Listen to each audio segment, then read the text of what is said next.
Good morning Telangana. నేను సంగప్ప. పత్రికలో వచ్చిన ముఖ్యమైన వార్తలు చూసినట్లయితే ఈ కృష్ణా గోదావరికి సంబంధించిన ఇష్యూ మీద అంటే ఇరిగేషన్ ప్రాజెక్ట్స్పై రాష్ట్ర ప్రభుత్వం సీరియస్గా కసరత్తు చేస్తుంది. కృష్ణా కంటే కూడా గోదావరిపైనే కాన్సన్ట్రేట్ చేయాలని రాష్ట్ర ప్రభుత్వం డిసైడ్ అయినట్టుగా ఒక వార్త ప్రధానంగా ఆంధ్రజ్యోతి తీసుకుంది. ఇక నిరుద్యోగులకు శుభవార్త. ఏప్రిల్లో డిఎస్సి నోటిఫికేషన్ రాబోతుందని చెప్పి నిన్న మంత్రి కడియం శ్రీహరి ప్రకటించారు. జూన్ 2వ వారంలో నోటిఫికేషన్ వస్తుంది. ఏప్రిల్లో జూన్ 2వ వారంలో డిఎస్సి ఎగ్జామ్ అవుతుంది. దీనికి సంబంధించినటువంటి ఒక వార్త అన్ని పత్రికలు కూడా ప్రధానంగా తీసుకున్నాయి. తర్వాత ఈ టెట్ డిఎస్సి వేరువేరుగా నిర్వహిస్తామని చెప్పి ప్రభుత్వం ప్రకటించింది. ఇది పెద్ద కన్ఫ్యూజన్ ఉంది నిరుద్యోగుల్లో. దానికి సంబంధించిన వార్త కూడా ప్రధానంగా ఉంది. ఆ తర్వాత కేంద్ర ప్రభుత్వం రాష్ట్రానికి 45,000 ఇళ్ళు ఇచ్చింది. 678 కోట్ల నిధులు మంజూరు చేసింది. కేంద్ర పట్టణాభివృద్ధి శాఖ నిన్న ప్రకటన చేసింది. దానికి సంబంధించిన వార్త కూడా ప్రధానంగా ఉంది.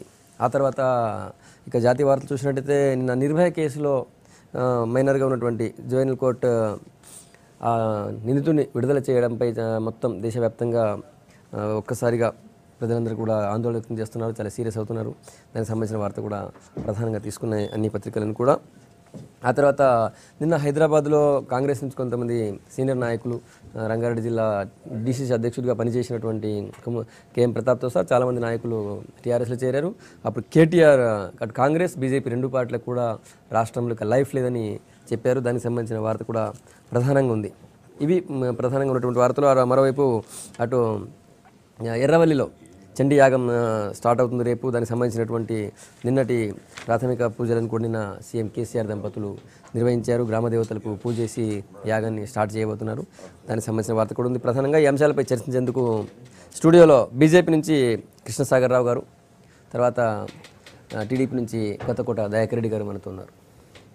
కృష్ణసాగర్ గారు, కొన్ని రోజులుగా ఈ టీఆర్ఎస్లో అన్ని పార్టీలు జాయినింగ్స్ అవుతున్నాయి.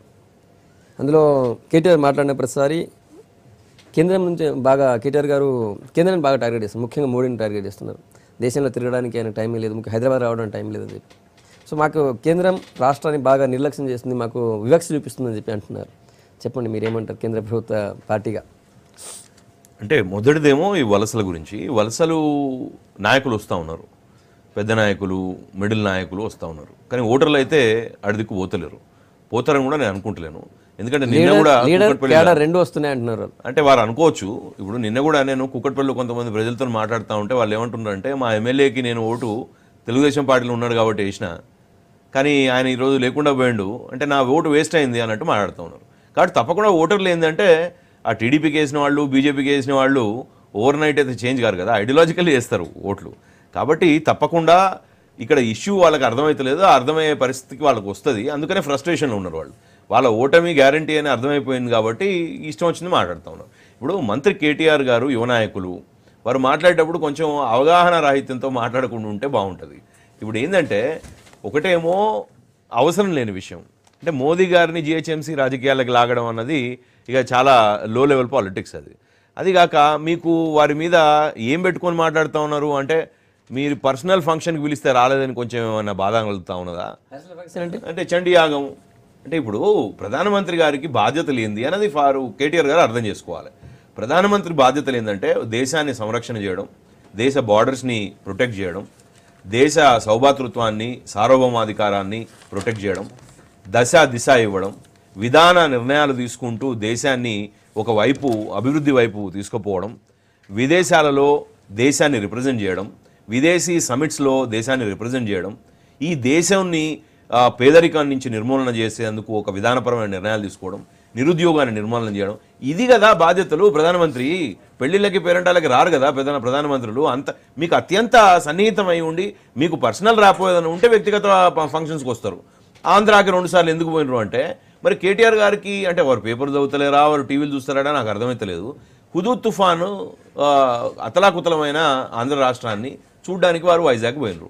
రెండోసారి ఎప్పుడు పోయినరు? ఈ తలా తోకా లేని కాంగ్రెస్ పార్టీ విభజనలో భాగంగా, అంటే విభజన మేము 100% స్వాగతిస్తున్నాం, మేము కొట్లాడినాం దానికోసం. కానీ క్యాపిటల్ సిటీ లేదు కదండి వాళ్ళకి. అది మీకు తెలియదు. ఇది కొత్త ఇష్యూ తీసుకొచ్చారు. బీజేపీ సపోర్ట్ చేసింది విభజనకి, కానీ ఇప్పుడు తలా తోకలేని విభజన అంటే అవును కదా, దానిలో ఎన్ని మిస్టేక్స్ అయినాయి. ఇప్పుడు మనకే మిస్టేక్స్ అయినాయి కదా, మన దగ్గర కూడా ప్రాబ్లమ్స్ ఉన్నాయి కదా. ఇప్పుడు వాళ్ళు అంటారు కదా, నీళ్ళ ప్రాబ్లమ్స్ ఉన్నాయి, పవర్ ప్రాబ్లమ్స్ ఉన్నాయి, ఇవన్నీ ప్రాబ్లమ్స్ ఉన్నాయని మేము అరుణ్ జైట్లీ గారు అన్నారు. నేను కొత్తగా అంటలేను.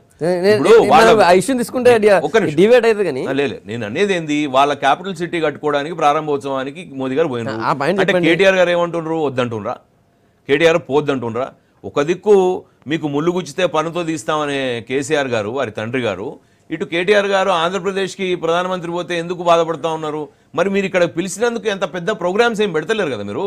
రాష్ట్ర ప్రభుత్వం ఇంత దాకా 18 నెలల్లో ప్రధానమంత్రిని పిలిచేంత పెద్ద ప్రోగ్రామ్స్ ఏమైనా చేసిండ్రా? చేయలేదు. మరి చేయకుండా ప్రధానమంత్రి గారు ఇక్కడికి ఎందుకు వస్తారు? అయితే ఇప్పుడు అంటే 29 రాష్ట్రాలని, ఈ 29 రాష్ట్రాలను తిరగడానికి కాదు కదా ప్రధానమంత్రి ఎన్నుకున్నది, ప్రపంచం మొత్తం తిరగడానికి. ఎందుకంటే ప్రపంచం మొత్తంలో భారతదేశాన్ని తలమానికంగా చేయడానికి, సమిట్స్ని అటెండ్ చేయడానికి, కాన్ఫరెన్సెస్ని అటెండ్ చేయడానికి, బయలాటరల్ ఇష్యూస్ని సార్ట్అవుట్ చేసుకోవడానికి, ఒక బలం స్ట్రాటజిక్గా ఇండియాకి తీసుకురావడానికి కదా ప్రధానమంత్రి గారు ఉన్నది. కాబట్టి నేనేమంటున్నా అంటే, వారికి ఒక చిన్న ఉచిత సలహా ఇస్తా ఉన్నా కేటీఆర్ గారికి మీ ద్వారా. వారు ఏం చేయాలంటే, కేసీఆర్ గారు వారి బాధ్యతలు వారు నిర్వహిస్తున్నారా? కేసీఆర్ గారు ఫార్మ్ హౌస్ విడిచిపెట్టి సెక్రటేరియట్ ఎప్పుడైనా పోతా ఉన్నారా? ఎప్పుడు పోతా ఉన్నారు? ఎన్ని రోజులు అయింది సెక్రటేరియట్ పోక? తర్వాత వారు కేబినెట్ సమావేశాలు ఎన్ని చేసిండ్రు? వారు ఎమ్మెల్యేలు ఎన్నిసార్లు కలిసిండ్రు? రూలింగ్ పార్టీ ఎంపీలను ఎన్నిసార్లు కలిసిండ్రు? రూలింగ్ పార్టీ మంత్రులను ఎన్నిసార్లు కలుస్తూ ఉన్నారు? ఒక నిమిషం సార్, ఇవన్నీ బాధ్యతలు వారి తండ్రి గారికి ఒకసారి మాకు పాఠాలు చెప్పే బదులు, ప్రధానమంత్రి గారికి పాఠాలు చెప్పే బదులు, వారి తండ్రి గారైన సీఎం గారికి వారు పాఠాలు చెప్తే చాలా బాగుంటుందని మేము ఒక ఉచిత సలహా ఇస్తున్నాం. ఎందుకంటే వారి అధికారులు పనిచేస్తలేరు. ప్రధానమంత్రి గారు విదేశాలతో ద్వైపాక్షిక సంబంధాలు పెంచడానికి మాత్రమే ఉన్నారు, ఆ దేశాన్ని పాలించడానికి లేదు అని చెప్పారు. అవునండి, దేశం గురించి దేశంలో తిరిగి కంటే కూడా విదేశాలలో తిరగడమే ప్రాధాన్యత. ఏమంటున్నా, లిస్ట్ చదివినా మీకు మొత్తం బాధ్యతలు ఏమేమో చెప్పినా. నేనేం చెప్పినా, పేదరిక నిర్మూలన, విధానపరమైన, బయట చెప్పలేదు లోపలే చెప్పిన విధానపరమైన, ఒక నిమిషమే నమస్కారం, అదే విధానపరమైన నిర్ణయాలు తీసుకొని భారతదేశానికి దిశ ఇవ్వడం, ఒక పేదరిక నిర్మూలన చేయడం, ఒక నిరుద్యోగ నిర్మూలన చేయడం, విధానపరమైన నిర్ణయాలతో భారతదేశాన్ని అభివృద్ధి పదంలో తలమానికం చేయడం, ఇవన్నీ విదేశాల గురించి ఏమున్నది. చర్చలో టీఆర్ఎస్ నుంచి ఎంపీ బాలకృష్ణ గారు వచ్చారు. సంగప్ప గారు, ప్రధానమంత్రి గారు వేరే దేశాలు తిరిగినా మాకు అభ్యంతరం లేదు, చంద్రమండలం పైన మాకేం అభ్యంతరం లేదండి. పోవచ్చు, ప్రజలు ఓట్లేసింది వారిని తిరుగుమనే. వారు చంద్రమండలం పోవచ్చు, ఇంకేమైనా అంగారక గ్రహం ఉంటే అటు కూడా పోయి రావచ్చు ప్రధానమంత్రి గారు. మాకు టీఆర్ఎస్ పార్టీకి మాకు ఎవరికి ఏం అభ్యంతరం లేదు. ప్రధానమంత్రి గారు అంటే ఇన్ఫ్యాక్ట్ మాకు గౌరవం. డెఫినెట్గా దేశ ప్రధానమంత్రి అంటే దేశంలో ఉన్న ప్రజలందరికీ ప్రధానమంత్రి. కేటీఆర్ గారు మాట్లాడిందల్లా ఇప్పటివరకు ఒక్కసారి కూడా హైదరాబాద్కు రాలే, తెలంగాణకు రాలే అని వారు అంటున్నారు. పిలిచినరా దేనికన్నా? పిలిచినాం. వాటర్ గ్రిడ్ ప్రోగ్రామ్కు రమ్మని నన్ను పిలిచినాం. ప్రధానమంత్రి గారిని సీఎం గారు ప్రత్యేకంగా ఆహ్వానించారు, రాలే, ముఖం చాటేసారు. మిషన్ కాకతీయ ప్రోగ్రామ్కి ఇన్వైట్ చేసినాం, వారు రాలే, మోహన్ చాటేసారు. ఉమాభారతి గారిని ఇన్వైట్ చేసినాం, వారు కూడా రాలే. చాలా ప్రోగ్రామ్స్కి మేము పిలుస్తూనే ఉన్నాం, చేస్తూనే ఉన్నాం. ప్రధానమంత్రి గారు వస్తలేరు, సరే వారి మనసులో ఏముందో మాకు సంబంధం లేదు, అది వారికి సంబంధించినటువంటి విషయం. ఇవాళ మేమంటున్నదల్లా అన్ని రాష్ట్రాలను సమాన దృష్టితో చూడాలి, ఆంధ్రప్రదేశ్ను కూడా మంచిగా చూడాలని కోరుతున్నాం. ఆంధ్రప్రదేశ్కి ప్రధానమంత్రి గారు పోయినంత మాత్రాన, ఆంధ్రప్రదేశ్కి ఏదో ఇచ్చినంత మాత్రాన మేమేదో బాధపడేటోళ్ళం కాదు, ఇబ్బంది పడేటోళ్ళం అంతకన్నా కాదు. మీరు ఆంధ్రప్రదేశ్కి ఏమి ఇచ్చుకుంటారు ఇచ్చుకోండి, తెలంగాణకి ఏమేమి కావాల్సి ఉన్నాయో అవి చేయండి అని మాత్రం కేంద్ర ప్రభుత్వాన్ని అడుగుతున్నాను తప్పితే దీంట్లో వక్ర భాషలు చెప్పొద్దని చెప్పి నేను బీజేపీ నేతలను కోరుతా ఉన్నా. ఇక కేసీఆర్ గారు మంత్రుల్ని కలిసినరా, ఎంపీలని కలిసినరా, మా ఎమ్మెల్యేలని కలిసినరా, మా పరిపాలన చక్కగా ఉన్నదా లేదా అనే దానికి మొన్నటి వరంగల్ ఉప ఎన్నిక ప్రజా తీర్పే నిదర్శనం. మీరు ఇవన్నీ ఉప ఎన్నికలలో మీ కిషన్ రెడ్డి గారు చెప్పారు, మీ పార్టీ నాయకులు చెప్పినారు, కేంద్ర మంత్రులు వచ్చి చెప్పినారు, అయినా కూడా ప్రజలు 4,59,000 ఓట్ల మేరటితో మమ్మల్ని గెలిపించినారు. ఆ గెలిపే ప్రాతిపదిక. ప్రజాస్వామ్యంలో ప్రజల తీర్పును మించింది ఇంకోటి లేదు, సో డెమోక్రసీలో. కాబట్టి మమ్మల్ని అనే ముందు నిజంగా మీరు ప్రధానమంత్రి గారిని సమర్థించుకోండి, మేము అద్దంటలేం. కానీ తెలంగాణ విషయంలో ఏం జరుగుతుంది మేమే కదా సాక్ష్యం. పోయిన పార్లమెంట్ సమావేశాలు 8 రోజులు నిలబడి ఉన్నాం ట్రెజరీ బెంచెస్ పక్కన, కనీసం ఒక్కరోజు కూడా రాలే. ఎందుకు నిలబడ్డారు? ఎంపీలను పిలుచుకొని మమ్మల్ని మాట్లాడలే ప్రైమ్ మినిస్టర్ గారు. హైకోర్టు విభజన విషయంలో ట్రెజరీ బెంచెస్ పక్కన నిలబడ్డాం 8 రోజుల పాటు, 6 గంటలు 7 గంటలు నిలబడ్డాం హౌస్లో. ఒక్కరు మాట్లాడలే మాతో. చేస్తాం, హైకోర్టు విభజన చేస్తామన్నారు, ఇప్పటివరకు అతిగతి లేదు. సదానంద గౌడ్ గారు 3 సార్లు ఫ్లోర్ ఆఫ్ ది హౌస్ మాట ఇచ్చినారు, అతిగతిలే దానికి సంబంధించి. అదేవిధంగా ఉద్యోగుల విభజన కానీ, ప్రభుత్వ రంగ సంస్థల విభజన కానీ, ఇంకా చాలా ఇష్యూస్లో ఇప్పటివరకు ఏం జరుగుతలేదు. సో కాబట్టి సహజంగా ప్రైమ్ మినిస్టర్ గారిని కాదు, కేంద్ర ప్రభుత్వాన్ని కూడా మేము అంటాం, కేంద్ర మంత్రులను కూడా మేము అంటాం. దాన్ని పాజిటివ్గా తీసుకోవాలి తప్పితే ఏదో పాజిటివ్ అంటే ఇప్పుడు జిహెచ్ఎంసీ ఎలక్షన్ దగ్గర వచ్చిన టైంలో కేటీఆర్ గారు 4-5 రోజుల నుంచి మాట్లాడుతున్నారు.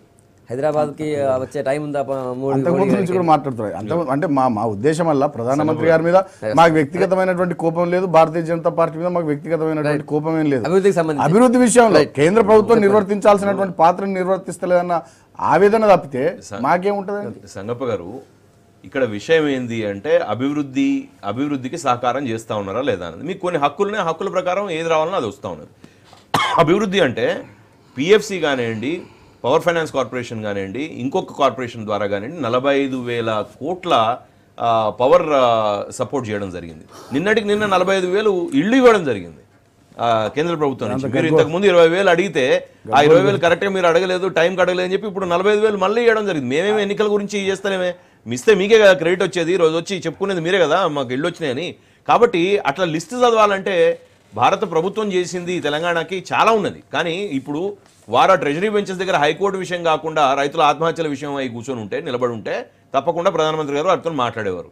ఎందుకంటే హైకోర్టు అనేది ప్రజల్ని స్పృశించే విషయం కాదు, అది వాళ్ళని స్పృశించే విషయం. వాళ్ళ ప్రభుత్వాన్ని నడిపించుకోవడానికి వాళ్ళు అనుకునేది, అది కూడా పర్సెప్షనే. అదే అంటే మనకి హైకోర్టు ఉన్నంత మాత్రం రావద్దని అంటలేను, ఎట్లా వస్తుంది. కానీ వచ్చినంత మాత్రం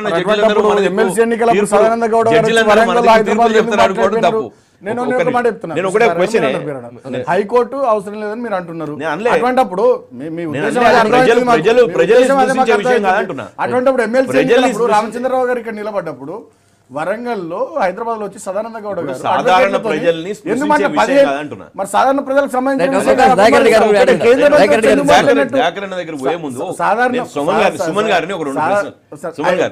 ప్రశ్నలు అడిగిన నేను అడిగిన ప్రశ్నకు సమాధానం సదానంద గౌడ గారు అది ఎవరికి సంబంధించిన అంశం కానప్పుడు మరి వచ్చి ఎమ్మెల్సీ ఎన్నికల ముందు ఎందుకు మాట ఇచ్చిపోయినాడు? మీ టీవీలలో చూపించారు 15 రోజులలో మేము ప్రాసెస్ మొదలు పెడతామన్నారు. ప్రాసెస్ ఇప్పుడు సుమన్ గారు రేజ్ చేసిన ఇష్యూకి తప్పకుండా కూడా ఆ ఫైల్ ని ఇనిషియేట్ చేయడం జరిగింది. నేను వారిని ప్రశ్నించేది ఏంటంటే మరి ప్రధానమంత్రి గారు ఇక్కడికి రాలేదని మీరు 29 రాష్ట్రాలలో ప్రధానమంత్రి గారు ఇక్కడికి రాలేదని మీరు అంటున్నారు కదా, మరి చీఫ్ మినిస్టర్ గారు జిల్లాలు తిరిగినరా? చీఫ్ మినిస్టర్ గారు గ్రామాలకు పోయినరా? చీఫ్ మినిస్టర్ గారు రైతుల ఆత్మహత్యల దగ్గర పోయి చెప్పండి. చీఫ్ మినిస్టర్ గారు పంట ఖరాబ్ అయితే పంట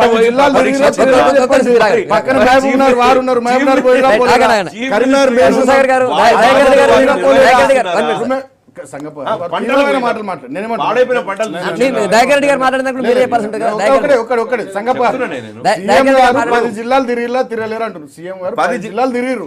మేము మీ మన ప్రధానమంత్రి విషయంలో కూడా ఏమంటున్నాం, 29 రాష్ట్రాలు తిరగాలనే కాదు, చంద్రమండలం తిరిగినా మాకు అభ్యంతరం లేదు, క్లియర్ గా చెప్తున్నాం. వారిని తిరగొద్దు, దేశాలు తిరగొద్దంటలేం, చంద్రమండలం మా తెలంగాణకు కూడా రావాలంటున్నాం.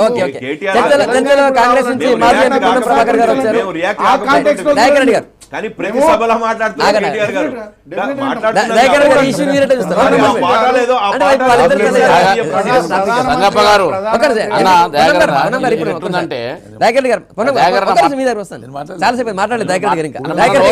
వీళ్ళిద్దరు కొట్లాడుకొని ప్రజలను ఫూల్ చేస్తున్నట్టే ఇప్పుడు మళ్ళీ మనం రాష్ట్ర కేంద్ర ప్రభుత్వాలు అంటారా? మాట్లాడాలి తప్పదు కాబట్టి మాట్లాడాలి. ఇప్పుడు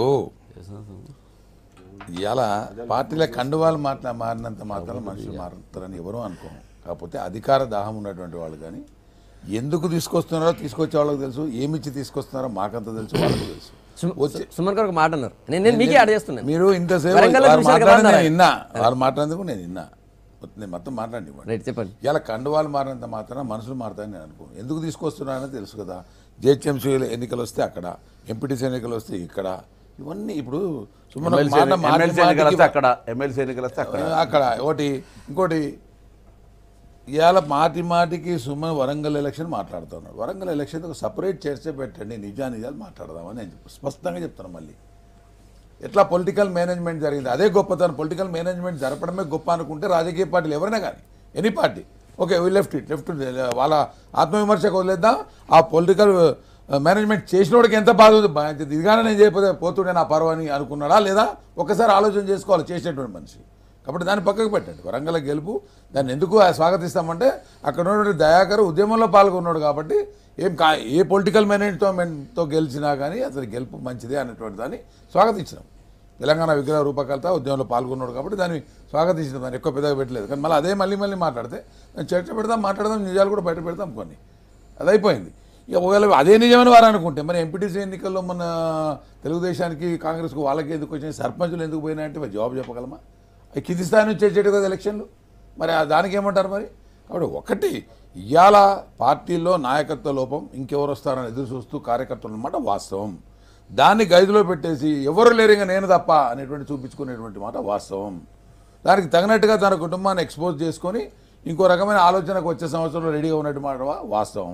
దానికోసం వారు వేస్తున్నటువంటి స్టెప్స్ అవి కాదనేవి. ఇక తలా తోకాలేని విభజన అనే దానికి మీరు ఇంత విశ్లేషణ చేస్తారు.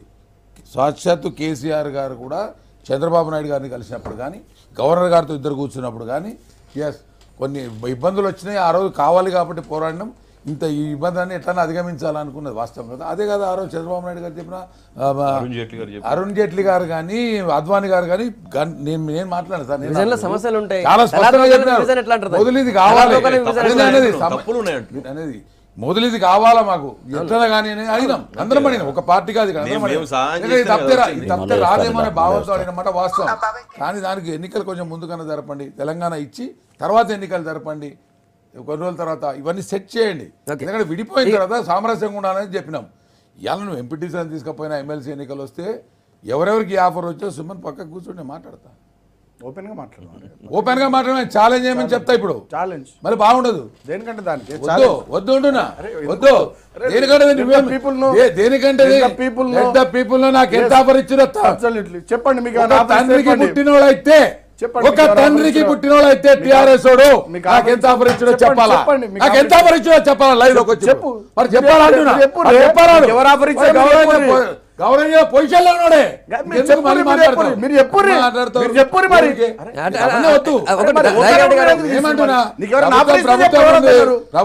ప్రభుత్వం ఉంది కాబట్టి ప్రభుత్వాన్ని గౌరవించాలి.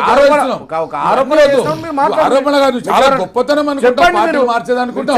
ఇవాళ ఎంపీటీసీలకు మీరు ఏం చేసి చెప్పండి, ఏం చేసిరు, మొన్న తీసుకొచ్చారు ఎలక్షన్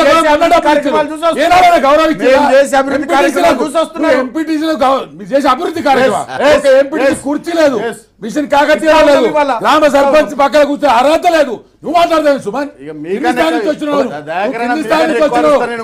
కింది స్థాయి నుంచి వచ్చినావు, నువ్వు అరిశానికి వచ్చావు, అరవకుండా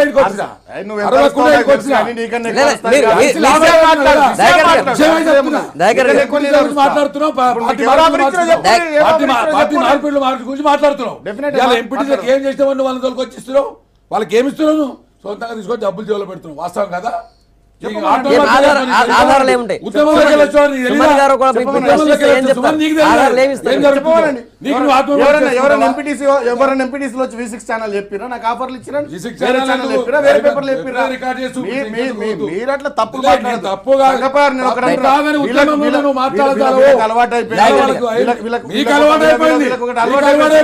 పబ్లిక్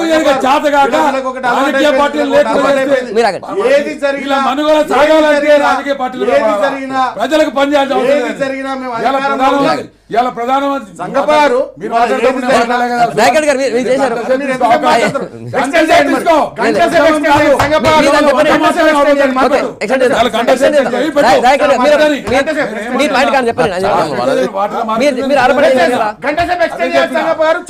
ఆరోపణ చేశారు కదా ఆయన చెప్పండి, మీరు ఆరోపణ చేశారు కదా, కొంటున్నారని ఆరోపణ చేశారు, మీకు ఆఫర్ చేశారని ఆరోపణ చేశారు. ఆయన టీఆర్ఎస్ నుంచి వచ్చారు, బాలకృష్ణ గారు టీఆర్ఎస్ ఎంపీ, బాలకృష్ణ గారు టీఆర్ఎస్ ఎంపీ. ఇవాళ కేటీఆర్ గారు అంటారు ప్రధానమంత్రి, ఇంకెవరు ఎందుకు కేసీఆర్ గారు మాట్లాడరు? మరి మాట్లాడాల్సినట్టు ముఖ్యమంత్రి మాట్లాడమని, ప్రధానమంత్రి తప్పు చేస్తున్నాడని ప్రధానమంత్రి పిలిస్తే రాలేదని చెప్పాలి మనం. కేటీఆర్ స్థాయి అవుతుందా మరి? ఆయన పిలిస్తే ఎందుకు రాలండి? ఆయన ప్రయత్నం చేస్తారు కదా, ఎయిమ్స్ వచ్చింది, ఆయన పోయి మళ్ళీ సరి చేస్తేనే కదా ఇంట్లో వచ్చింది. ఆయన ఇంటర్వ్యూ చేయాల్సినట్టు చేయకుండా సీఎం గారు స్థాయిలో స్వయంగా అంటే మీరు హైకోర్టు గురించి అడిగినారు, ఏ సందర్భంలో వచ్చారు? తెలంగాణ హైకోర్టు ఎంత అవసరమో దాన్ని ఎన్నికల సందర్భం కూడా జేఏసీలు అడిగినాయి. జేఏసీలు అడిగితే సమాధానం అది. పూనం గారు హైదరాబాద్ లో పొన్నం గారు కూడా మాట్లాడిన తర్వాత పొన్నం గారికి కూడా నేను చెప్పాల్సి చెప్పాల్సి ఉంటుంది. మాట్లాడి ప్రభుత్వంలో చెప్పాలి మరి. మరి ఆగు నువ్వు చెప్పేదాకా మళ్ళీ ఒక్కొక్కసారి ఎందుకు జవాబు చెప్తా అన్ని కలిపి ఒక్కసారి. కాంగ్రెస్ గురించి రెండు విషయాలు ఉన్నాయి. ఇంకా 3 ఏళ్ళకి ఎలక్షన్ లేవు, పొన్నం గారు ఇంకా 3 ఏళ్ళకి ఎలక్షన్ లేవు. కేంద్రంలో మంత్రి రాదు, మంత్రి వస్తే కవితమ్మకి వస్తే నీకు రాదు. రైట్, ఒక నిమిషం. ఎందుకు తొందరపడుతున్నావు అట్లా? కవితమ్మకి ఏం లేదు సార్, అరే వస్తే కేసీఆర్ కి వస్తే చూసుకుంటుండు. కేంద్రం వేరే ఇష్యూ ఇది కొత్త పొన్నం గారు హైదరాబాద్ లో జరుగుతున్న జాయినింగ్ సందర్భంగా కేటీఆర్ గారు అన్నారు, భవిష్యత్తు హైదరాబాద్ లో కానీ రాష్ట్రంలో కానీ బీజేపీ కానీ లేకపోతే కాంగ్రెస్ కానీ ఏది లేదు, కాంగ్రెస్ వాళ్ళు కొంతమంది అభివృద్ధి కనిపించట్లేదు ఆరోపణ చేస్తున్నారు, మేము చేస్తున్న అభివృద్ధిని చూడండి అని చెప్పి మిమ్మల్ని చెప్తున్నారు.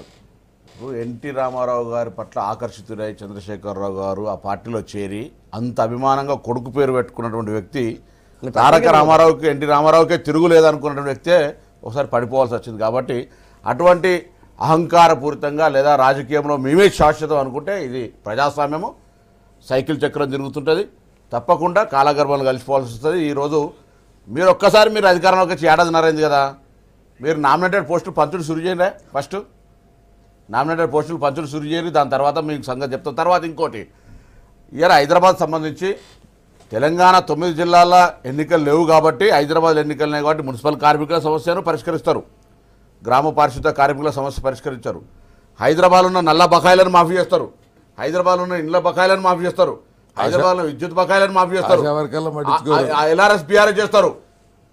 కానీ గ్రామీణ ప్రాంతాల్లో ఉన్నటువంటి వాళ్ళని మాత్రం చేయరు. అంటే ఎన్నికలు వస్తాయంటే ఏ పనైనా చేయడానికి వీళ్ళు సిద్ధము. ఇది ప్రత్యక్షంగా కనబడుతుంది. ఇంతకుముందు చెప్పినట్టుగా ఎమ్మెల్సీ ఎన్నికలు వస్తే ఎమ్మెల్యేలను కొనాలి, మళ్ళీ లోకల్ బాడీ ఎమ్మెల్సీ వస్తే ఎంపీటీసీలను వాళ్ళని కొనాలి. ఇది బహిరంగంగా చర్చ. ప్రూవ్ చేస్తావా అంటే రాజకీయాల్లో ఇప్పుడు తీసుకున్నోడు చెప్తారా ఇచ్చినోడు చెప్తారా పరిస్థితి. ఇది చర్చ. లేకపోతే వీళ్ళ ప్రభుత్వం చాలా గొప్పగా ఏదో కార్యక్రమాలు చేసిందని బంగారు తెలంగాణ అనట. ఉద్యమంలో ఉన్న వాళ్ళందరి అసలు మీకు ఇంకొక విషయం అర్థమవుతలేదు. ఈరోజు తెలంగాణలో ఉండి ఉద్యమం చేసే బాధ్యతలలో ఉన్నటువంటి వాళ్ళందరూ కూడా ఒక్కసారి ఆలోచన చేసుకోవాలి, మీటింగ్ పెట్టుకోవాలి ఇంటర్నల్గా. రేపు ఉద్యమ తెలంగాణ పోయి బంగారు తెలంగాణ పేరు మీద మమ్మల్ని ఖతం చేయడానికి వస్తున్నారా బాబు అనేటువంటి ఆలోచన చేయకపోతే 2001 నుంచి పార్టీలో కష్టపడ్డ వాళ్ళంతా కూడా కనుమరుగై బంగారు తెలంగాణ వైట్ కాలర్ వచ్చి మిమ్మల్ని డామినేట్ చేసేటువంటి పరిస్థితి వస్తే దయచేసి మీరు అర్థం చేసుకోండి. ఉద్యమకారుడిగా ఒక విద్యార్థి నాయకుడు చెప్తాం. దాని తర్వాత ఇంకొకటి ఏదైనా పని ఏదైనా కార్యక్రమం. ఈరోజు నేను రాంగ నిన్న ఒక ఫ్లెక్స్ చూసిన, గోదావరి జిల్లాలు తీసుకొచ్చినటువంటి రూపాయి కంట్రిబ్యూషన్ లేదు వీళ్ళకి సంబంధించి. మెట్రో ఏడాది ఆపడానికి కారకులు వీళ్ళు. మెట్రోకి సంబంధించి అందులో తిరిగి పహారా. అరే కనీసం సిగ్గాని ఉండాలి కదా, మేము చేయని దానికి మాకు సంబంధం లేని దానికి కూడా మేము బుకా గులాలు చల్లుకుంటామంటే కనీసం నైతికత ఉండాలి కదా. సంబంధం లేదంటారు వాళ్ళకి. ఏం సంబంధం?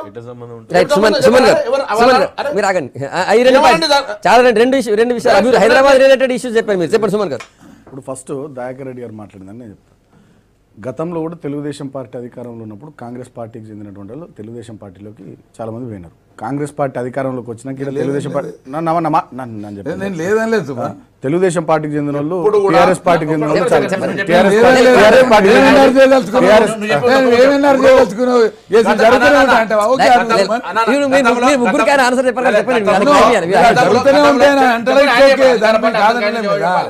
గతంలో ఉమ్మడి రాష్ట్రంలో తప్పు జరిగిందని మనం తెలంగాణ కోసం కొట్లాడినాం. మీరు దాన్నే ఆనవాయితీని, దాన్ని ఆదర్శం, దాన్నే ఉదాహరణ చూపెడతా ఉంటుంటే ఇంకా మనకి ఎట్లా మీరు ఏం చేస్తారో తెలంగాణ రాష్ట్రంలో అటువంటి తప్పు పనులు చేయొద్దు, అటువంటి నీచమైన పనులు చేయొద్దని చెప్తున్నా. మీరు దాన్ని ఎగ్జాంపుల్ చెప్తారు. ఇంకా మీరు కూడా నాకు లెఫ్ట్ కు రైట్ ఇద్దరు సౌండ్ స్పీకర్లను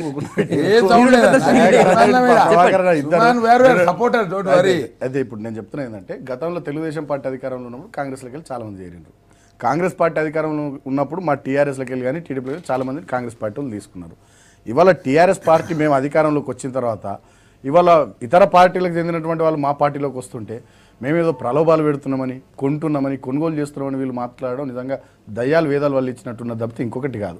వీళ్ళు చేస్తేనేమో సంసారం అన్నట్టు ఇంకోటి చేస్తే ఇంకోటి అన్నట్టు వీళ్ళ వాళ్ళు పద్ధతి చేస్తున్నారని వీళ్ళ ఒప్పుకుంటున్నారా? పద్ధతి ఉంది. It's okay. వీళ్ళ పద్ధతి అంటే వీళ్ళ పద్ధతి అట్లున్నది. వీళ్ళు చేస్తే సంసారం ఇంకోటి చేస్తే ఇంకోటి అన్నట్టు వీళ్ళ పద్ధతి అట్లున్నది. వీళ్ళ పద్ధతి అట్లున్నది. వీళ్ళు చేస్తే కరెక్ట్, వీళ్ళు చేస్తే కరెక్ట్ అంటే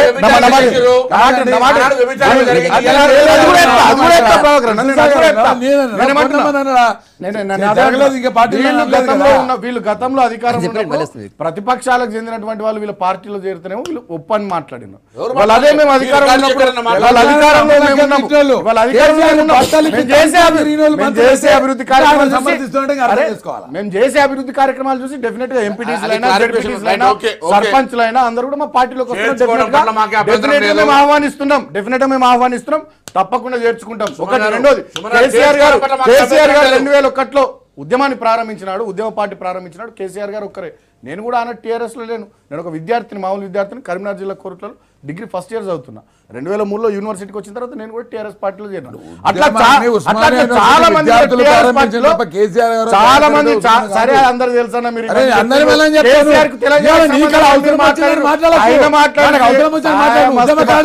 మస్తు అయిపోయింది.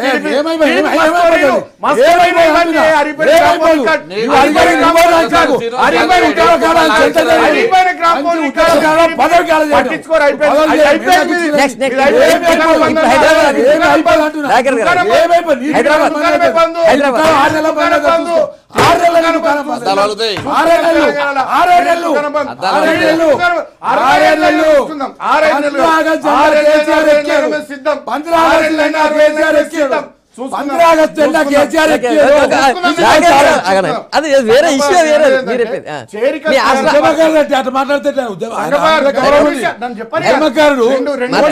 అవసరం లేదని రెండు విషయాలు. ఉద్యమకారుడు ఉద్యమాన్ని పోవాలి, తెలంగాణ పోవాలి.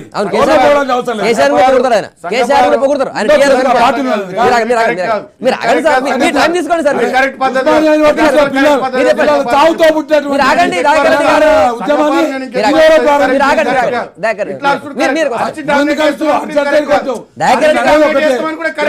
ఉద్యమం అనేది అవమానం చేద్దాం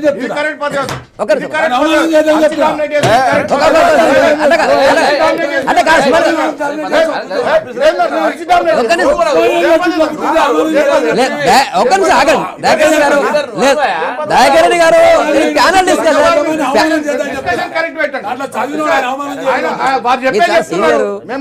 ప్యానల్ డిస్కషన్ దయాకరెడ్డి గారు మీరు మాట్లాడారు, ఆయన మాట్లాడండి. సుమన్ గారు మాట్లాడు. దయాకరెడ్డి గారు ప్లీజ్, మీరు మళ్ళీ మీకు టైం ఇస్తాను అవసరం అయితే. సుమన్ గారు మాట్లాడు. రెండు విషయాలు చెప్తున్నా. అధికార పార్టీల్లో ప్రతిపక్ష పార్టీల నుండి చేరడం కొత్త కాదు ఒకటి. రెండవది, టీఆర్ఎస్ పార్టీలో చేరికలు అస్సలే కొత్త కాదు. మా పార్టీలో కేసీఆర్ గారు ఉద్యమాన్ని ప్రారంభించినప్పటి నుంచి ఇప్పటి వరకు ఎంతమంది చేరుకుంటూ వచ్చినారు. సో ఆ క్రమంలోనే చేరికలు జరుగుతున్నాయి. గతంలో కొత్త కాదు, ఇప్పుడు కొత్త కాదు. దాన్ని ఏదో భూతద్దంలో పెట్టి చూపించి మేము తప్పులు చేస్తున్నాం, ప్రలోభాలు పెడుతున్నామని మాట్లాడడం కరెక్ట్ కాదని నేను చెప్తున్నా. రెండు విషయాలు. మూడోది, వీరు చెప్తున్నారు హైదరాబాద్కు సంబంధించి ఏదో ఎన్నికలను దృష్టిలో పెట్టుకుని ఇది చేస్తున్నాం అది చేస్తున్నాం. హైదరాబాద్కు సంబంధించి ఇప్పటి నుంచి మా ప్రణాళికలు ప్రారంభం కాలి. ప్రభుత్వంలోకి వచ్చినప్పటి నుంచి సీఎం గారు దీన్ని విశ్వనగరంగా చేయాలనే ఆలోచనలో ప్రణాళికలు రూపొందించుకొని పనిచేస్తా ఉన్నారు. ఆ క్రమంలోనే సరే నేను కాదంటలే రెండు విషయాలు నేను రెండు విషయాలు ఒప్పుకుంటున్నాను. వారు అన్నారు గోదావరి జలాలు మేము ప్రారంభించాం. మీ ప్రభుత్వ కాలంలోనే అది ప్రారంభమైంది. డెఫినెట్గా చెప్తున్నా, డెఫినెట్గా నేను ఒప్పుకుంటున్నా. దాన్ని మేము కూడా అందరం ఒప్పుకుంటున్నాం. టీఆర్ఎస్ వాళ్ళం కాంగ్రెస్ పార్టీ హయాంలోనే ఆ పనులు ప్రారంభమైనాయి. కానీ నత్తనడకన సాగినాయి. ఇవాళ మేము వచ్చిన తర్వాత పూర్తి చేస్తా ఉన్నాం. అంతేకాకుండా మెట్రో పనులు వీళ్ళే ప్రారంభించారు, అవి కూడా నత్తనడకన సాగినాయి. మేము వచ్చిన తర్వాత పూర్తి చేస్తా ఉన్నాం. దాన్ని కూడా తప్పు పడితే ఎట్లా? ఇక మీరు ప్రారంభించిన ఏ పని కూడా ఈ ప్రభుత్వం పట్టించుకోవద్దా, పూర్తి చేయొద్దా? మరి అట్లా అని చెప్తే చెప్పండి.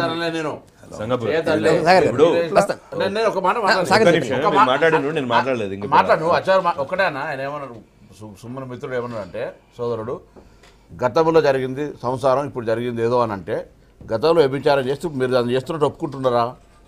సార్ ఆ గతంలో అదే నేను క్లియర్ చెప్తున్నా. వదిలేండి. ప్రతిపక్ష పార్టీల నుండి అధికార పార్టీలోకి చేరడం సహజం. సంగతి. ఏదో కొత్తగా అన్నట్టు వీళ్ళు మాట్లాడుతున్నారు, మేము ప్రలోభాలు పెడుతున్నాం అన్నట్టు మాట్లాడుతున్నారు. అధికార ఆనాడు ఉమ్మడి రాష్ట్రమయ్యా, తప్పు జరిగింది కాబట్టి తెలంగాణ ఇవాళ మేము చేసే మంచి కార్యక్రమాలు చూసి చేరుతున్నారు. ఇవాళ మా సంక్షేమ పథకాల అభివృద్ధి కార్యక్రమాలు చూసి చేరుతున్నారు.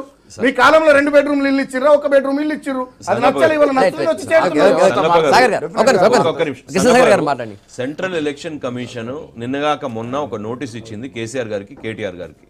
సెక్రటేరియట్లల్లో, సీఎంఓలలో, క్యాంప్ ఆఫీసులలో మీరు ఎట్లా చేర్చుకుంటున్నారు అని ఒక ప్రశ్న అడిగింది. దానికి జవాబు ఏం చెప్పారో ఇప్పటిదాకైతే మనకైతే తెలియదు. 24 గంటల్లో వాళ్ళు జవాబు అడిగినారు. కాబట్టి ఇది కొత్తగా ఏమవుతుంది అంటే, ఇంతకుముందు పార్టీలు చేర్చుకున్నాయా పక్కకు పెడితే కొత్తగా ఏమవుతా ఉన్నది అంటే ఇట్లా జరుగుతూ ఉన్నది. అంటే అప్రజాస్వామికంగా డైరెక్ట్గా సెక్రటేరియట్ల, మినిస్ట్రీల, తర్వాత సీఎంఓలలో చేర్చుకున్నాడు ఒకటైతే, నామినేషన్ వేసి ఒక పార్టీ మీద, కాంగ్రెస్ పార్టీ మీద నామినేషన్ వేసిన వాళ్ళు, టీడీపీ పార్టీ మీద నామినేషన్ వేసిన వాళ్ళు, బీజేపీ పార్టీ మీద నామినేషన్ వేసిన వాళ్ళు విత్డ్రా చేసుకోవడం లాస్ట్ మినిట్లో. అంటే అంతే, నామినేషన్ టైం అయిపోయినాక విత్డ్రా చేసుకుంటే అంటే ఏకపక్షంగా యునానిమస్గా ఇది ఎప్పుడన్నా చూసినా మీరు? చరిత్రలో ఎప్పుడన్నా జరిగిందా? ఇప్పుడు 6 డిస్ట్రిక్ట్లలో 5 డిస్ట్రిక్ట్ల వాళ్ళకి బలం ఉంటే 6 డిస్ట్రిక్ట్లలో యునానిమస్ ఎట్లయితారండి? నాకు అర్థం కాదు. వాళ్ళు సుమన్ గారు చెప్తారు. అదే పని కదా. నైతికత ఉంటే ఖమ్మంలో 4 ఎంపీటీసీలు ఉన్నాయి. సుమన్ గారు, మీరు యువ నాయకులు, నామినేషన్ విత్డ్రా చేసుకొని కూడా ఎందుకు నామినేషన్ విత్డ్రా చేసుకుంటారు? నేను చెప్తున్నా జిహెచ్ఎంసీలో కూడా అదే కావచ్చు. జిహెచ్ఎంసీలో కూడా 20-25 మంది నామినేషన్ వేసి విత్డ్రా చేసుకోబోతా ఉన్నారు. అదే అవుతుంది. అవును, అది తెలుస్తుంది. అంటే మీరు మేనేటర్లు అయిపోయినారు. ఫర్ ఎగ్జాంపుల్ ఇప్పుడు ఆదిలాబాద్ జిల్లాలో కూడా నాకు 3 అసెంబ్లీలు ఉన్నాయి, పెద్దపల్లి పార్లమెంట్. ఆదిలాబాద్ జిల్లాలో ఒక ఇండిపెండెంట్ నామినేషన్ వేసిండు, ఒక టీడీపీకి సంబంధించినటువంటి వ్యక్తి నామినేషన్ వేసినాడు. వాళ్ళిద్దరు కూడా మా పార్టీలో చేరాలనుకున్నారు. దానికి మేము ఏం చేస్తాం? ఒకవేళ అక్కడ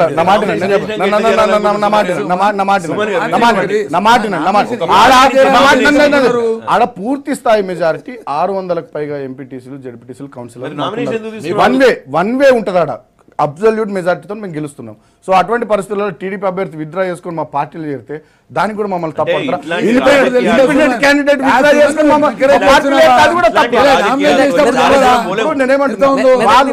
వాళ్ళు అధికార పార్టీ మమ్మల్ని ప్రలోభ పెట్టిందనో, అధికార పార్టీ మమ్మల్ని దొంగ తీసుకున్నానో, అధికార పార్టీ భయపెట్టిందనో, 5 జిల్లాలల్లో 6 ఎమ్మెల్సీ స్థానాలకు ఎన్నికలు జరిగితే 6 యునానిమస్ అయినాయి అన్నారు. ఒక్కరనెక్కనైనా మమ్మల్ని ప్రలోభ పెట్టి, మమ్మల్ని ఇబ్బంది పెట్టి, నామినేషన్ విత్డ్రా చేసుకొని చేరినటువంటి వాళ్ళు మీ పార్టీ క్యాండిడేట్ విత్డ్రా చేసుకొని చేరారు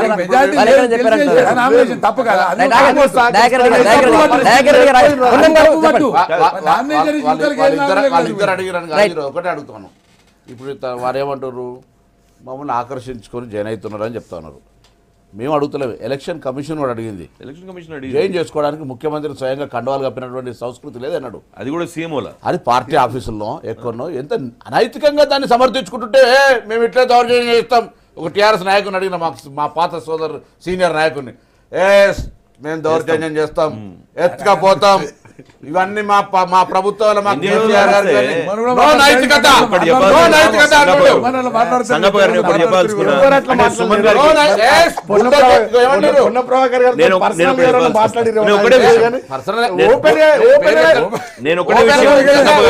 ఓపెన్ పవర్ ఉంది.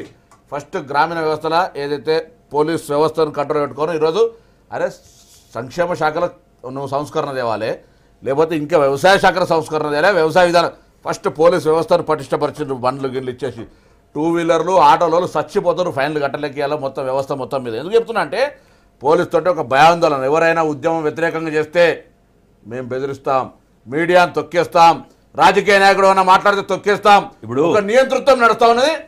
సుమన్ గారికి తెలియదు, 5 ఏళ్ళు అయిపోయినా ప్రభుత్వంలో ఉంటారు, కేసీఆర్ పక్కనే ఉంటారు. చెప్పండి. అసలు నిజంగానే మేము గట్లా కంట్రోల్ చేసే పరిస్థితి ఉంటే మా కేసీఆర్ గారిని వ్యక్తిగతంగా ఎవరైనా తిడుతున్నారు మీరే చూస్తున్నారు. ఎట్లా పడితే అట్లా మాట్లాడుతున్నారు, ఎట్లా పడితే ఈడంటలే ఇక్కడ అంటలే నేను, ఎట్లా పడితే అట్లా బయట ఎవరు పడితే వాళ్ళు ఎట్లా పడితే అట్లా మాట్లాడుతూ ఉన్నారు. ఎక్కడన్నా ఎవరినన్నా ఒక్కరినన్నా ఏమన్నా అన్నామా? కనీసం ఎట్లా పడితే అట్లా ఇష్టం వచ్చినట్టుగా చెప్పరాని భాషలో మాట్లాడుతున్నారు. వరంగల్ ఉప ఎన్నిక సందర్భంలో కూడా చాలా మంది నాయకులు మాట్లాడారు. నిజంగానే మరి మేము దబాయించేటోళ్ళము, బెదిరించేటోళ్ళం అయితే గట్లా మాట్లాడే పరిస్థితి ఉంటుందా? ఒకటి. రెండవది పోలీసులకు జీబులు ఇచ్చి కంట్రోల్ చేసిర్రు, పోలీసులకు ఇంకో పోలీస్ వ్యవస్థను స్ట్రీమ్లైన్ చేయాలనుకుంటున్నారు. వాళ్ళ కమాండర్ జీబులు ఇచ్చిన అంతకు ముందు ఒక పోలీస్ స్టేషన్ ఒక జీబులు సక్కలు లేకుండా బోలేరోలు ఇచ్చిన మంచిగా తిరగాలి వాళ్ళని స్టేషన్ల ఖర్చులు ఇస్తా ఉన్నాం. స్టేషన్ల కూడా పైసలు లేవు. పోలీస్ వ్యవస్థ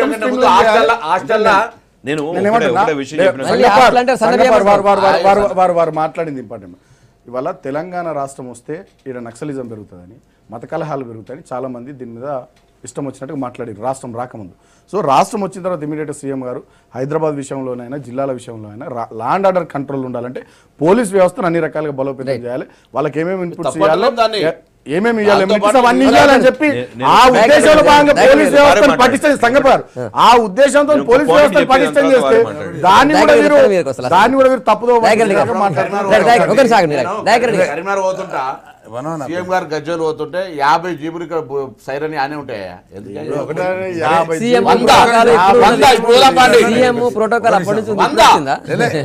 ఇప్పుడు సీఎం గారి ప్రోటోకాల్లో వీ కెనాట్ క్వశ్చన్. ఉన్న ఇబ్బందులు ఎప్పటికప్పుడు మారుతుంటాయి. మనకు తెలుసు, నాకు తెలుసు, అందరూ తెలుసు. కాకపోతే ఇక్కడ ఎట్లా తిడుతున్నాం మన సీఎం గారిని అనేది ఆయన మొదలు పెట్టినాడు. కానీ ఆ తిట్లపురాన్ని ఇప్పింది ఎవరు, నేర్పింది ఎవరు? తెలంగాణ సంస్కృతి ఇదే అని చెప్పినందుకు ఇలా వీళ్ళు కూడా తిట్టపోతే కానట్టున్నది నాయన. మా సీఎం గారు ప్రతిపక్షమైన గౌరవిద్దామనే ఉద్దేశంతో అందరు తిట్టడానికి నేర్చుకుంటున్నారు. అది మర్చిపోకూడదు. తర్వాత సీఎంఓల కండవాలు కప్పితే కూడా వేసి మేము ఇట్లా చేస్తామనే పద్ధతి వస్తే నాకు అనుభవం. కొత్తగా ఎమ్మెల్యే అయినప్పుడు షోకు నేను ఫ్లాగ్తో అట్లే పోయిన సెక్రటరీల car. Chief secretary has come and warn me, దిగు కింది కార్లకి వెళ్ళాలి. చీఫ్ సెక్రటరీ ఆనాడు చీఫ్ సెక్రటరీ దింపి జెండా మలుపు ఇంకోసారి వచ్చినామంటే తీసి లోపలేస్తారు. ఈ వాంట్ మీ, అధికారంలో ఉన్నాం అప్పుడు, నేను ఎమ్మెల్యేను. ఈ వాంట్ మీ, అది పరిస్థితి. దానికి భిన్నంగా పోవడం కరెక్ట్ కాదండి. ఇప్పుడు పరిపాలన చేయండి, ప్రజలకు ఇంకా దగ్గరికి అండి, దాన్ని ఎవరు కాదన్నారు. ఇప్పుడు ఎవరి అధికారాలు లేకుండా కేంద్రీకృతం నలుగురు మధ్యలో చేసుకుని ఆ నలుగురితోనే మనగడ సాగుతుందనే ఉద్యమకారులు మీకు కరెక్ట్ కాదు. ఇప్పుడు సుమన్ గారి ద్వారా కేసీఆర్ గారికి మేము చెప్పదలుచుకుంది బీజేపీ ద్వారా ఏంటంటే అవినీతి చెప్తారు వారు చెప్తారు. నేనేమంటున్నా అంటే మీరు ఒక్క నిమిషం, మీరు ఇంత బ్లేటెంట్ గా ఇంత ఓపెన్ గా మీరు అందరినీ తీసుకుంటున్నారు కదా, వాళ్ళందరూ ఎందుకు వస్తున్నారని మీకు అయితే తెలుసు. వాళ్ళకి ఇచ్చిన తాయిలాల కోసం వచ్చి ఆగరు, వాళ్ళు అవినీతికి పాల్పడతారు. రేపు పొద్దున ఒక పెద్ద అవినీతి కుంభకోణం ఎక్స్పోజ్ అయితే మీ ప్రభుత్వంలో మీకున్న బలం ఏదైతే కనిపిస్తా ఉన్నదో ఆ బలం అనేది 2 నిమిషాల మాయమవుతుంది. కాబట్టి నేను అంటున్నది ఏంటంటే ఒకటి అర్థం చేసుకోవాలి. ఇప్పుడు అధికార యంత్రాంగాన్ని దుర్వినియోగం చేసుకోవాలంటే కేంద్ర ప్రభుత్వంలో మేము కూడా చేసుకోగలుగుతాం, కానీ మేము చేస్తలేము. ఎందుకంటే అది కాదు నైతికత. అట్లా చేయలేము. అట్లా చేస్తే రాష్ట్రాలని ఖతం చేసే శక్తి మాకు కూడా ఉంటది. కానీ అట్లా కాదు కదా, రాజకీయాలను ఉపయోగించుకుంటే అవినీతిమయమవుతుంది. పార్లమెంట్ సమావేశాలు రేపటి నుంచి ముగియనున్నాయి. మళ్ళా అసలు వింటర్ సెషన్ ఏది సమావేశాలు జరగనున్నాయి. సరే, సమావేశం జరగకపోతే బయట మంత్రికి సంబంధించి లేకపోతే ఇంకో వ్యవస్థ ఎన్నికలప్పుడు, వరంగల్ ఎన్నికలప్పుడు బీజేపీని నిలదీస్తాం పత్తి రేటుకు సంబంధించి, లేకపోతే గృహ నిర్మాణానికి సంబంధించి, లేకపోతే ఇంకా రకరకాలమైనటువంటి సమస్యల మీద ఇక్కడనేమో పులులు లెక్క గాండ్రించి ఢిల్లీకి అయిన తర్వాత ఈ రాష్ట్ర ప్రయోజనాలకు సంబంధించి కరువు మండలాల లోపల కరువు ప్రాంతాల మీద కరువు డెలిగేషన్ కేంద్ర బృందం తిరుగుతుంటే కూడా ముఖ్యమంత్రి గారు పోయి అక్కడ ఉండబడేటువంటి అరుణ్ జైట్లీ పెళ్లికో లేకపోతే అక్కడ ఉండబడేటువంటి శరద్ పవార్ బర్త్డేకో కలిసింది తప్ప ఈ కరువు బృందానికి సంబంధించి కరువును చేయాలి అనేటువంటి మాట కానీ, తెలంగాణ ప్రయోజనాలకు ఒకసారి అఖిలపక్షాన్ని తీసుకుపోవాలని కానీ, లేదా అవసరమైతే శాసనసభను పెట్టి కేంద్రానికి ఒక నివేదిక ఇవ్వాలనేటువంటి ఆలోచన ఏమాత్రం లేదు. ఏమంటే అప్పుడే ఘర్షణ పూరితం అంటారు, అప్పుడే ఇంద్రుడు చంద్రుడు అంటారు, ఒక ఆయన మోడీ రాలేదంటారు, ఒక ఆయన మోడీ హిట్లర్ ఇంకేమన్నా ఆయన అనేది ఏమో స్టేట్మెంట్ ఫాసిస్ట్ అంటారు. ఇది అసలు మేమే ఉంటున్నాం, మేము తెలంగాణ ప్రయోజనాల కోసం అడుగుతున్నాం. కేంద్రంలో మీరు ఏం చేయట్లేదని మీరు అంటారు. అక్కడ ఎంపీ గారు సుమన్ గారు ఎంపీ కదా, సుమన్ గారు ముఖ్యమంత్రులు కడియం శ్రీహరి గారు, మహమూద్ అలీ గారు వచ్చినప్పుడు ఫస్ట్ వీక్ మొత్తం కూడా మేము సంతోష్ గంగ్వార్ గారితో మొదలుకొని అందరు మినిస్టర్లను కలిసినాం. అన్ని టీవీలలో వచ్చింది, పేపర్లలో వచ్చింది. దాని మీద పొన్నవారి నుండి మీరు ఎవరిని కలుస్తలేరు చేస్తలేరు అని మాట్లాడారు. ప్రతిపక్షం అంటే అధికార పక్షంలో ఉన్న తిట్టుడే కార్యక్రమం అంటే ఒకటి. రెండో విషయం లోక్సభలో నువ్వు వింటావా? ప్రధానమంత్రి అనడానికి. పార్లమెంట్ నువ్వు వింటావా చెప్పు. ముఖ్యమంత్రులు అదే ఉప ముఖ్యమంత్రి చెప్పండి. అంటే ఏం చెప్తున్నావా నా మొన్న వచ్చినాను ఢిల్లీలో రైట్ ఉంది, రైట్ ఉంది. ఆగండి సార్, ముఖ్యమంత్రి పేజీల పోలిక వీళ్ళే ఫైల్ పట్టుకొని బయట సాక్ష్యం బెదిరిస్తుండు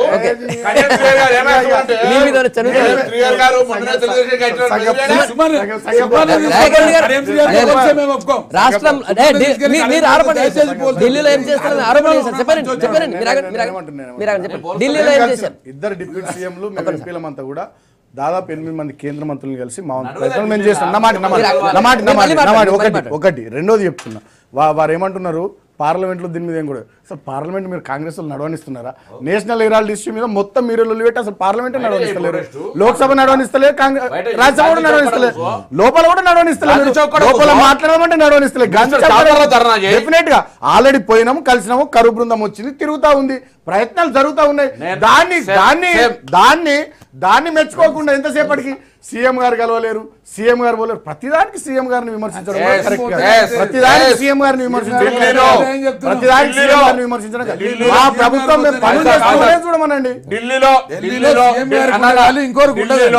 ఢిల్లీలో ఏ సీఎం అయినా పక్క ఆంధ్రప్రదేశ్ ముఖ్యమంత్రి పోయి ప్రధానమంత్రి మంత్రులు ఎన్నిసార్లు నమస్కారం చేసి వచ్చిండు, మన ముఖ్యమంత్రి ఎన్నిసార్లు పోయి ఒక్కసారి లెక్కేది. దాని తర్వాత మేమే అడుగుతున్నాం, తెలంగాణ ప్రయోజనాలకు సంబంధించి నువ్వు ప్రధానమైనటువంటి ముఖ్యమంత్రివి, నువ్వు ఢిల్లీకి వెళ్తావు, తెలంగాణలో కరువు బృందం తిరుగుతుంది, ఒక్కసారి రిప్రజెంటేషన్ చేసే తీరిక దొరకదు నీకు. ఏమయ్యా మేమేమడుగుతున్నాం అంటే ఎలా నీ ఉప ముఖ్యమంత్రులు ఎవరు లెక్క పెడతారా ఢిల్లీలో? అసలు టీఆర్ఎస్ పార్టీకే క్రెడిబిలిటీ లేదు, బీజేపీ దగ్గర, కాంగ్రెస్ దగ్గర. ముఖ్యమంత్రి పోతాడు ఇంటర్వ్యూ ఇచ్చేటువంటి పరిస్థితి లేక ఇలా పోతున్నాడని బయట పుకారు నడుస్తా ఉంది. ఏమో మరి బయట చెప్పుకుంటున్నా ఉన్నటువంటి పరిస్థితులల్లా మేము అడుగుతాం. ఇక్కడ తెలంగాణలో వరంగల్ ఎలక్షన్లు అప్పుడు గాండ్రిచ్చినటువంటి పులులు ఎంపీలు ఢిల్లీలో పార్లమెంట్ నడవకపోతే మినిస్టర్ ఛాంబర్లో ధర్నా చేయాలి పత్తిరెడ్డి గురించి. ఉప ముఖ్యమంత్రులు వచ్చి రిప్రజెంటేషన్ చేశారు, కరువు బృందం తిరుగుతుంటే ముఖ్యమంత్రి వచ్చి అరుణ్ జైట్లీ పెళ్లికి వేస్తాడు. ఇది ప్రజాస్వామ్యమా? తెలంగాణ ప్రజలు రామచంద్ర అంటుంటే మీరు మంచి విలాసవంతంగా రాజ్యం నడుస్తుందా? ఇది V6 ఛానల్ డిస్కషన్ అనుకుంటుండో కాంగ్రెస్ పార్టీ సభ అనుకుంటున్నా. కాంగ్రెస్ పార్టీ ఒక ప్రతిపక్షంగా ఏమేమి మాట్లాడాలి వాళ్ళ సభలో వాళ్ళ కార్యకర్తలను ఉద్దేశించి ఇప్పుడు అదంతా మాట్లాడుతున్నారు వారు. 2 విషయాలు స్పష్టంగా చెప్పినాం. ఉప ముఖ్యమంత్రుల ఆధ్వర్యంలో మేము 8 మంది కేంద్ర మంత్రులు కలిసి మా వంతు ప్రయత్నాలు మేము చేసినాం, దాంట్లో బాగానే కరువు బృందం వచ్చిందని చెప్పినాం. అయినా కూడా దాన్ని పట్టించుకోకుండా, దాన్ని ఒప్పుకోకుండా ముఖ్యమంత్రి గారు కలవాలి, ముఖ్యమంత్రి గారు ప్రధానమంత్రి గారిని ఇప్పటికీ ఎన్నిసార్లు కలిసినారో ప్రపంచం అంతా చూసింది. చాలా సందర్భాల్లో కలిసినారు, రిక్వెస్ట్ చేసినారు, తెలంగాణకి ఏమేమి కావాలో అవన్నిటి విషయంలో ప్రధానమాంత్రి గారితో వారు మాట్లాడారు. మా వంతు ప్రయత్నాలు మేము చేస్తూనే ఉన్నాం, కేంద్ర మంత్రులను కలవడం, ప్రధానమంత్రిని కలవడం. కేంద్ర ప్రభుత్వం మీరు మాట్లాడాల్సిన కేంద్ర ప్రభుత్వం మీద, కేంద్ర ప్రభుత్వాన్ని నిలదీయాల్సినటువంటి రాష్ట్ర ప్రభుత్వం పరిధిలో అంశాల మీద, రాష్ట్ర ప్రభుత్వం పరిధిలో ఉన్నటువంటి అంశాల మీద రాష్ట్ర ప్రభుత్వం ఏమైనా పని చేయకపోతే మమ్మల్ని తప్పు పట్టండి. కేంద్రం చేయాల్సిన దానికి అన్ని వర్గాల ప్రజలు రాజకీయ బజార్లు తెరిచేసాం. ఇప్పుడు రాజకీయ బజార్లు తెరిచి కూర్చోరు. ఇప్పుడు టిఆర్ఎస్ పార్టీ నాయకులు కానివ్వండి, ప్రభుత్వం కానీ అర్థం చేసుకోవాల్సింది ఏంటంటే అన్ని వర్గాల ప్రజలు కష్టాల్లో ఉన్నారు. ఈ రోజు రైతుల దగ్గర నుంచి మొదలు పెడితే ఉద్యోగుల దాకా అందరు కష్టాల్లో ఉన్నారు. మీరు రాజకీయమే చేస్తాము, ప్రభుత్వం పరిపాలన చేయము అనుకుంటే మీరు ఎంత దూరం పోతారనేది మేము అందరం చూస్తాం. ఎందుకంటే ఓన్లీ రాజకీయం, సత్తు రాజకీయం అని ఎప్పుడైతే అన్నారో అదే రాజకీయం నడుస్తా ఉన్నది. పరిపాలన జీరో పరిపాలన నడుస్తాం. మీరు వారు అంటున్నారు వీరంతా ఆరోపణలు రాజకీయమే చేస్తున్నాం, పని చేస్తలేమని మేము అనుకుంటే ప్రజలు తీర్పిస్తారు. నెక్స్ట్ ఎప్పుడు ఎన్నికలు జరిగినా మమ్మల్ని ఓడగొడతారు.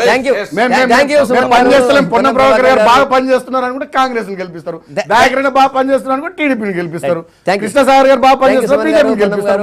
కొత్త దయాకర్ రెడ్డి గారు, కృష్ణసాగర్ గారు గుడ్ మార్నింగ్ తెలంగాణ. మీ అభిప్రాయాలు చెప్పినందుకు రేపు మార్నింగ్ మళ్ళీ ఇదే టైం కలుద్దాం. Stay tune.